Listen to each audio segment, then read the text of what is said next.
দর্শক আমাদের নারকেলের ডেগো একদম সাইলেন্স করে দিয়েছে।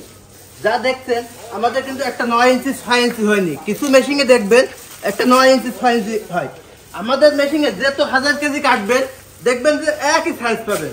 তাহলে মেশিন অর্ডার করতে হলে বেশি কিছু না, স্ক্রিনে থাকা নাম্বারে জাস্ট 24 থেকে 48 ঘন্টার মধ্যে মাল